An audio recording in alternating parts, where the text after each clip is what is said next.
Hola, bienvenida al tercer episodio de La magia en mí, este podcast que pretende ser un eco, un reflejo de mi viaje de autoconocimiento, mi viaje hacia mí, de vuelta a mí, y que a veces yo sé que muchas personas están en el trayecto, han empezado, llevan años y no saben por dónde ir o se han encontrado con preguntas que tal vez nadie ha contestado, ni siquiera Google todavía. ¿Qué sucede? Sucede. Entonces, aquí te voy a compartir todas las dudas que he tenido, cómo las he ido resolviendo, entre comillas, y algunas sugerencias, lecturas, ejercicios para que también vayas como descubriendo lo que yo denomino la magia en ti. Este programa y yo, tu servidora Ivonne Gabriela, tenemos la idea, la base de que también hay magia en ti, si estás dispuesta a descubrirla. Bueno, el tema de hoy es precisamente uno de los hoyos, los agujeros por los que la búsqueda interna empieza, desde mi experiencia personal y también desde lo que he visto en las personas que llegan a lo que son mis consultas o a lo que son mis posts, es que llegamos por una crisis existencial. Y yo más que decir la crisis existencial, hablaríamos de las crisis existenciales, porque a lo largo de la vida va a haber más de una, y a veces nos hacen sentir muy mal porque tiene síntomas físicos. La crisis existencial no solamente es una situación donde tu cabecita está trabajando como a 1000 por hora o donde no sabes qué quieres hacer y no es tan simple como decir es que no sé qué quiero hacer. Yo desde lo que he vivido creo que es mucho más profundo que eso y que tiene que tomarse con la seriedad de lo que es una crisis. Una crisis es un periodo de caos, de no tengo estructura interna, no tengo piso, no tengo seguridad, estoy en la bruma. Yo lo describo así porque es así como yo lo he sentido. Esta metáfora que utilizo de perder el piso, literalmente así sentía yo, un vértigo de no sé dónde poner el pie. Literalmente, no sé dónde poner el pie. Y estas crisis existenciales usualmente se derivan de procesos externos a nosotras mismas. Es decir, cosas que están fuera del control de una, o que creemos que está fuera del control de una, porque hay que analizarlo. Ahí están las crisis de mediana edad, las famosas crisis de mediana edad, que ya sabemos que cuando llegamos a los 45 vamos a empezar a preguntarnos por el futuro, porque el camino que ha trazado esta sociedad se nos está acabando, como que el check-in que tenemos que hacer socialmente se está diluyendo. ¿Por qué? Porque naces, creces, vas a la escuela, vas a la escuela, vas a la escuela, vas a la escuela, eliges carrera. Aquí hay una crisis existencial también bastante fuerte si te lo tomas demasiado en serio, o hay un nihilismo total si te lo tomas demasiado light. Pasas por esa etapa, empiezas a estudiar, egresas y ahora es como, bueno, a trabajar, a conseguir pareja, a tener una casa o por lo menos rentar un piso, a tener hijos, si es que tengo hijos, o tener un perrijo que le llaman hoy. Y a los 40 ya has hecho todo eso. A los 45, siendo un adulto técnicamente responsable, tendrías que tener todo eso ya cubierto. Y ahora la pregunta es como los pececitos de la película de Nemo, de Buscando a Nemo, cuando caen, por fin logran escapar de la pecera y caen al mar en las bolsas en las que estaban metidos, y uno le pregunta al otro, ¿y ahora qué? Y esa pregunta es exactamente la que tienes cuando tienes una crisis de identidad o una crisis existencial. ¿Y ahora qué? Pero no solamente nos vamos a remontar a las crisis que se dan como en etapas muy precisas de la vida, que es, ya te dije, elección de carrera, con quién me voy a casar, o la crisis de mediana edad cuando ya hice todo lo que se suponía que tenía que hacer y ahora no tengo idea de para dónde ir. Porque también hay otras crisis que están detonadas por la gente, por los elementos externos y por la rebeldía. Si ya escuchaste el episodio número 1 de este podcast, que es la rebeldía de autoconocerse, yo te contaba que las personas que empezamos un proceso de autoconocimiento lo hacemos porque un día nos detuvimos y dijimos, estoy yendo por el camino que quiero ir, es para allá hacia donde me quiero dirigir. ¿Qué diablos estoy haciendo con mi vida? Why? Entonces tienes que replantearte, ¿no? Y entonces dices, bueno, ¿sabes qué? Yo no quiero, por ejemplo, seguir la religión de mis padres o la familia en la que crecí. Yo fui a una escuela católica desde que tenía 5 años hasta que cumplí los 15 más o menos. Y pues mi institución era católica y un día dije, ¿sabes qué? Es que creo que esto no va por aquí. Y empecé a tener dudas y dudas y dudas hasta que me declaré oficialmente, voy a ponerlo entre comillas, atea. Y ahora te preguntarás por qué me declaré atea y hoy tengo un podcast que está en la categoría de espiritualidad. Lo hablaremos más adelante, pero me declaré atea en ese momento y empieza una búsqueda. ¿Por qué? Porque el camino preestablecido que tenías ya no existe. Lo has negado, te has revelado. Y ahora viene lidiar con eso, lidiar con si ya no tengo este camino preestablecido, ahora para dónde voy. Y no hay respuestas a la luz del día, no hay respuestas que alguien te pueda dar porque ya negaste las respuestas que te dieron.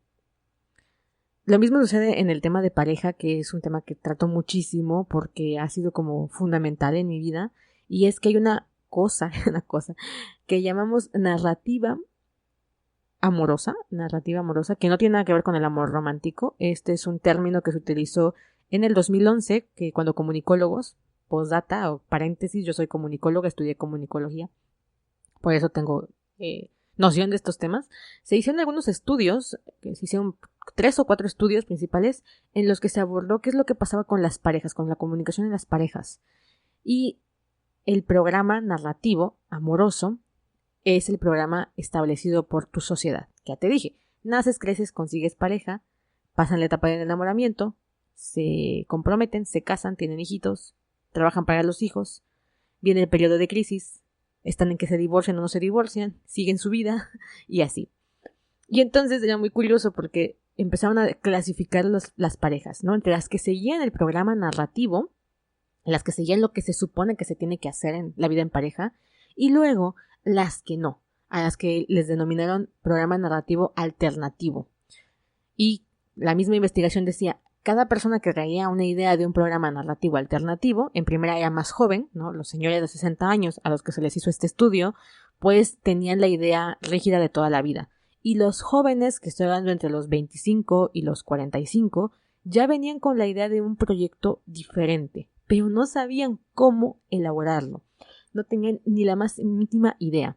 En las entrevistas hay diferentes estudios. Uno fue aplicado a puros hombres y otro fue aplicado a puras mujeres de clase media en la Ciudad de México. Y en efecto, los hombres tenían un poquito más de interés por una vida diferente o un programa narrativo amoroso diferente que las mujeres, en términos generales. Pero cuando les preguntaban exactamente cuál era el plan alternativo, por ejemplo, decían, no me quiero casar, eso ya es un plan alternativo. Ahora, ¿qué vas a hacer? ¿No? ¿Cuál es el plan si ya no hay el plan anterior? Y aquí es donde empezaban las divagaciones. Y yo dije, a los que les hicieron esta entrevista para este estudio, después de salir de la cabina, seguramente tuvieron una crisis existencial. Porque en la entrevista, para ir formando la investigación, pues estas personas tenían que responder preguntas clave. Y muchos de ellos se dieron cuenta que no tenían respuesta a esas preguntas clave, que por lo menos el programa narrativo tradicional las tenía. Entonces, como eres rebelde, y no una rebeldía injustificada simplemente por, es que soy rebelde y soy lo más genial del mundo, no, sino porque de verdad empiezas a tener muy en tu interior esta sensación de que algo no va bien, ¿no? O sea, yo lo sentía, por ejemplo, con mi religión, yo lo sentía, o al revés, debería decirlo, yo no lo sentía, yo no me sentía complementada, complementada sería la palabra, unida, representada, es que la palabra representada me cae muy gorda, pero sí, o sea, no me sentía unida a la espiritualidad que representaba para mí la religión católica con la que crecí. Y esas dudas se fueron alimentando con los hechos, con los años, hasta que simplemente un día dije, basta, de aquí no soy. Y luego vino la duda de, bueno, y si no soy de aquí, ¿de dónde soy? Yo me aferré a ideologías, me aferré a lo que es la política un tiempo, porque estaba estudiando también para periodista. Y esta aferración, abrazar otras cosas, lo único que estaba haciendo en mi intento era que me dieran el piso o la seguridad que yo había negado en otras áreas de mi vida, como pues la espiritual o el camino mandado, porque yo tampoco quería casarme y todo este proyecto narrativo que se tiene de la vida en general. Entonces, obvio que te vienen crisis existenciales, porque no hay respuestas. Y por eso es que el camino de autoconocimiento para mí es tan íntimo y tan personal y tan especial. Porque tú tienes tus propias dudas, dudas que otros han contestado a su propia manera, y que no significa que esa respuesta que ellos dan sea la respuesta, o la respuesta para ti, por lo menos. En este estudio que te cuento también, al final las predicciones de los investigadores sociales decía, bueno, no sabemos la eficacia que va a tener el programa narrativo alternativo.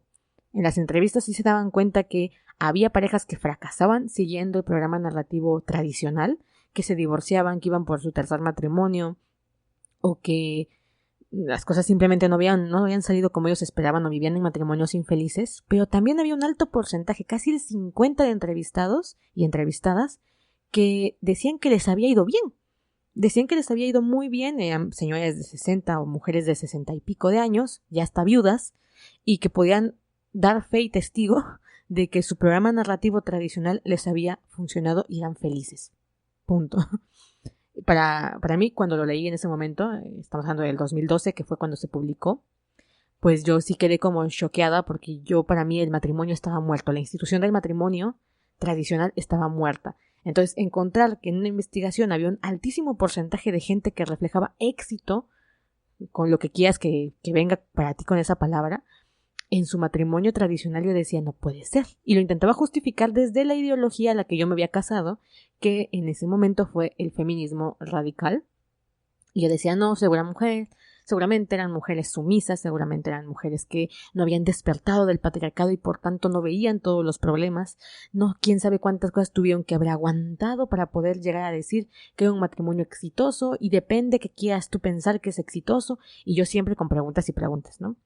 Y luego estaba la otra parte del estudio que decía, bueno, la gente que está siguiendo un programa narrativo alternativo, pues no tenemos datos concluyentes, porque como te decía yo, los que manifestaban el deseo o estaban en la práctica de un programa narrativo alternativo eran personas que eran muy jóvenes. Insisto, con jóvenes me refiero a entre los 20 y tantos y los 40 y tantos. Pero para tener una seguridad de decir, mira, me fue bien o me fue mal, pues sí, más o menos tenemos que llegar a los 60 y que como los viejitos que estaban entrevistando dijeran, pues ¿sabes qué? Viví una buena vida o viví lo mejor que pude y me parece que tomé las decisiones correctas. En este caso, la predicción de los investigadores era, no lo sabemos, tendremos que esperar los resultados en unos 20 o 30 años para volver a entrevistar a estas personas y saber si su intento, porque literalmente es un intento, de llevar a cabo prácticas de convivencia alternativa, de programa narrativo alternativo, funcionan. Ojo, esta gente, estos investigadores no estaban esperando encontrar eso. No estaban esperando encontrar que en las entrevistas surgiera esta idea de programa alternativo. Entonces, cuando buscaron a gente a quien entrevistar, pues no buscaron gente que ya hubiese llegado a una etapa adulta en su vida, muy adulta, adulto mayor, y que hubiese vivido un programa narrativo amoroso alternativo, que los debe de haber.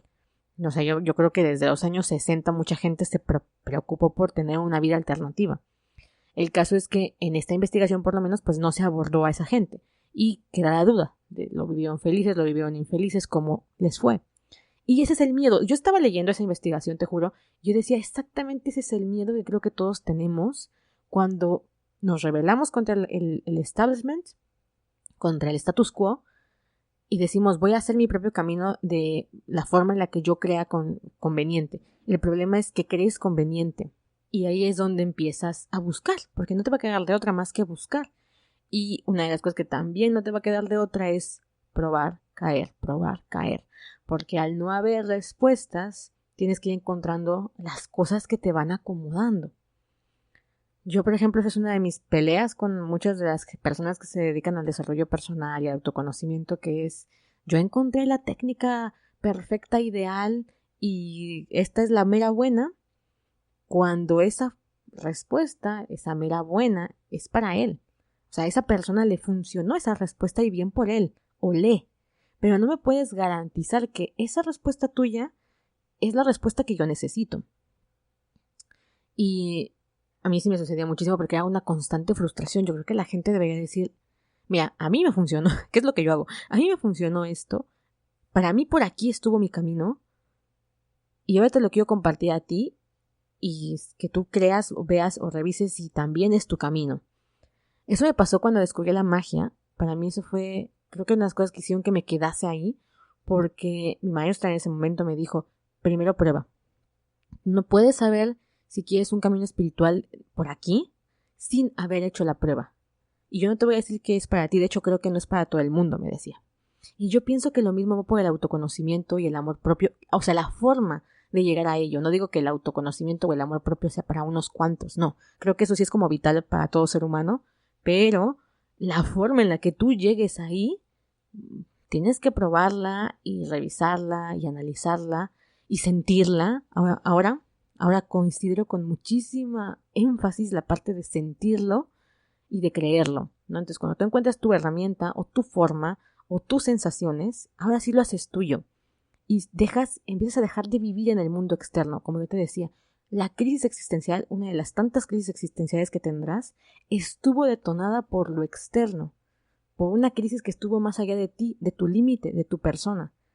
Y entonces, si tú sigues buscando cómo resolver esa crisis en el mundo externo, en el mismo mundo que te puso con dudas y con ansiedad, porque ojo, la crisis existencial, como te decía al inicio del episodio, se siente. O sea, sufres de ansiedad, puedes sufrir de depresión, porque no le encuentras sentido. Y ahorita toqué una parte de la crisis existencial que es la que está por encima, que es, bueno, yo ya no encuentro respuestas y entonces tengo que buscar respuestas en el mundo práctico, en el mundo de lo que voy a hacer con mi vida. Pero para mí también se vuelve un poco complicado de resolver esta duda cuando viene la pregunta de ¿a qué vine al mundo? O sea, ¿por qué estoy aquí? ¿Por qué nací? ¿Tengo una misión? ¿Tengo un propósito? ¿Fue azar del destino? Cuando yo estaba en mi mundo escéptico y en mi mundo científico y racional, pues la respuesta que más me clachaba, digámoslo así, que más me encajaba, era la respuesta de eres un grano de arena en la inmensidad. No importas, no interesas. Naciste aquí porque fue lo que tocó, o sea, por una simple casualidad naciste tú. Pudo haber nacido otra persona en vez de ti, porque tantos espermatozoides y tantos óvulos y tantas circunstancias, si tu mamá se hubiese casado con otra persona, no hubieses nacido, etcétera, etcétera. Entonces yo decía, bueno, sí, es verdad, no tengo ningún propósito, por tanto, no hay sentido existencial más allá de la simple razón de estar aquí. Ahora lo tengo que encontrar. Y ahí lo tengo que encontrar. Yo viví unas crisis muy fuertes, muy profundas, porque llega un momento en el que dices, si no tiene sentido estar aquí, ¿para qué estoy? ¿O cómo me lo doy? ¿Cómo me doy ese sentido existencial si el universo, voy a poner esto entre comillas, porque en ese momento mi idea del universo era una cosa y actualmente es otra, si el universo no tiene para mí una respuesta, no tiene, porque realmente no creo que los planetas se estén alineando para que yo tenga un propósito más allá de que fui azarosa y nací y ya, pues entonces, ¿cómo le doy respuesta a esta pregunta?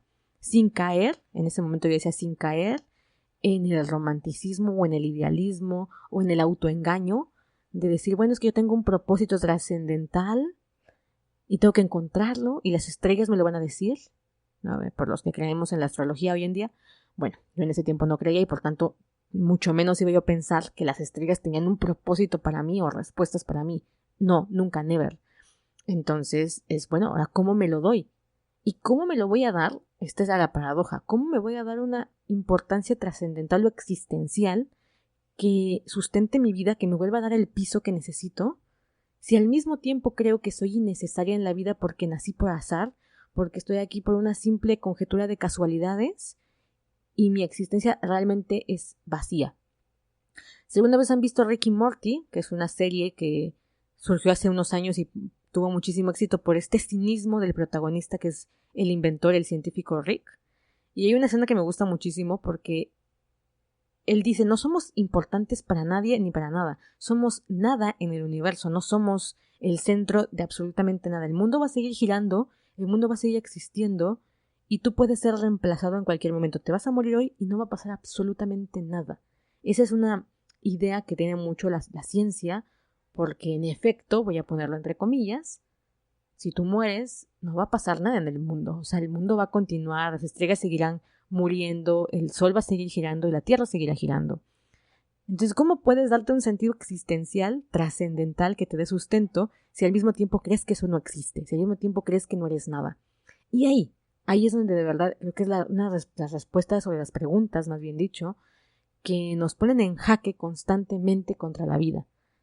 Que sí, que también en la idea de para dónde voy, cuando soy rebelde y cuando me estoy autoconociendo, no hay respuestas 100% seguras que me valgan si no las busco, si no las integro, si no las practico, si no las vivo y si no fallo y vuelvo a intentar, y si no fallo y vuelvo a intentar. No las hay. Es una cuestión de avanzar, ¿no?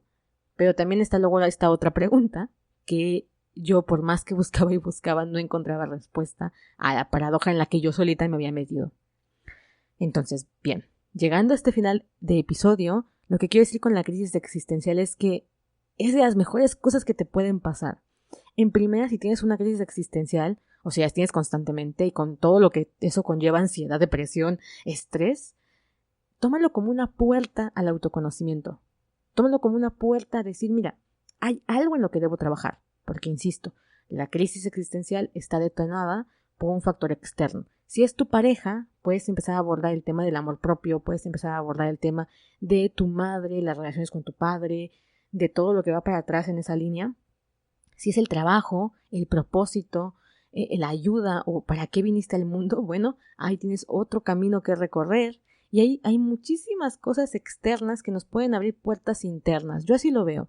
La gente nos abre puertas internas cuando hay problemas en la vida. Las crisis existenciales son eso. Y en la medida en que lo tomes así, como una puerta, como algo genial que te está pasando ahora, por mucho que no lo puedas ver como algo genial, tu mirada va a cambiar. Tu forma de resolver el problema va a cambiar. En vez de sumirte en la depresión y decir es que no encuentro una salida, es que no sé quién soy, es que me voy a amargar la vida, porque nos pasa, en vez de pensar así, lo piensas como una oportunidad, vas a empezar a ver oportunidades. Esto es relativo, pero si lo ves como oportunidad, empezarás a ver oportunidades. Si lo ves como una puerta, empezarás a ver caminos. Y entonces estás receptiva a recibir las respuestas que necesitas. O a encontrarlas, como le quieras decir, a entenderlas, a toparte con el libro que tienes que leer. Y siempre lleva la máxima de que una crisis existencial, detonada por un elemento externo, es el momento de empezar a ver el interior, de dejar de buscar la respuesta allá afuera y de volver a ti. Espero que te haya gustado el episodio de hoy, espero que te ayude a entender un poco de dónde vienen tus crisis existenciales, por lo menos de dónde han venido las que yo he conocido en mi vida y en las de las personas que acuden a mí. Y también un pequeño anuncio, creo que no te lo he contado, pero en mi página web, lamagiaenmi.com, vas a encontrar una guía auditiva en la que te estoy compartiendo las 5 formas en las que yo, por lo menos, considero que puedes volver a encontrarte a ti misma. De hecho, el audio se llama 5 formas de volver a mí. Y es una guía que te comparto totalmente gratuita que puedes descargar dejando tu correo en lamagiaenmi.com, ¿vale? Me despido, soy Ivonne Gabriela y nos estamos viendo en el siguiente episodio. Adiós.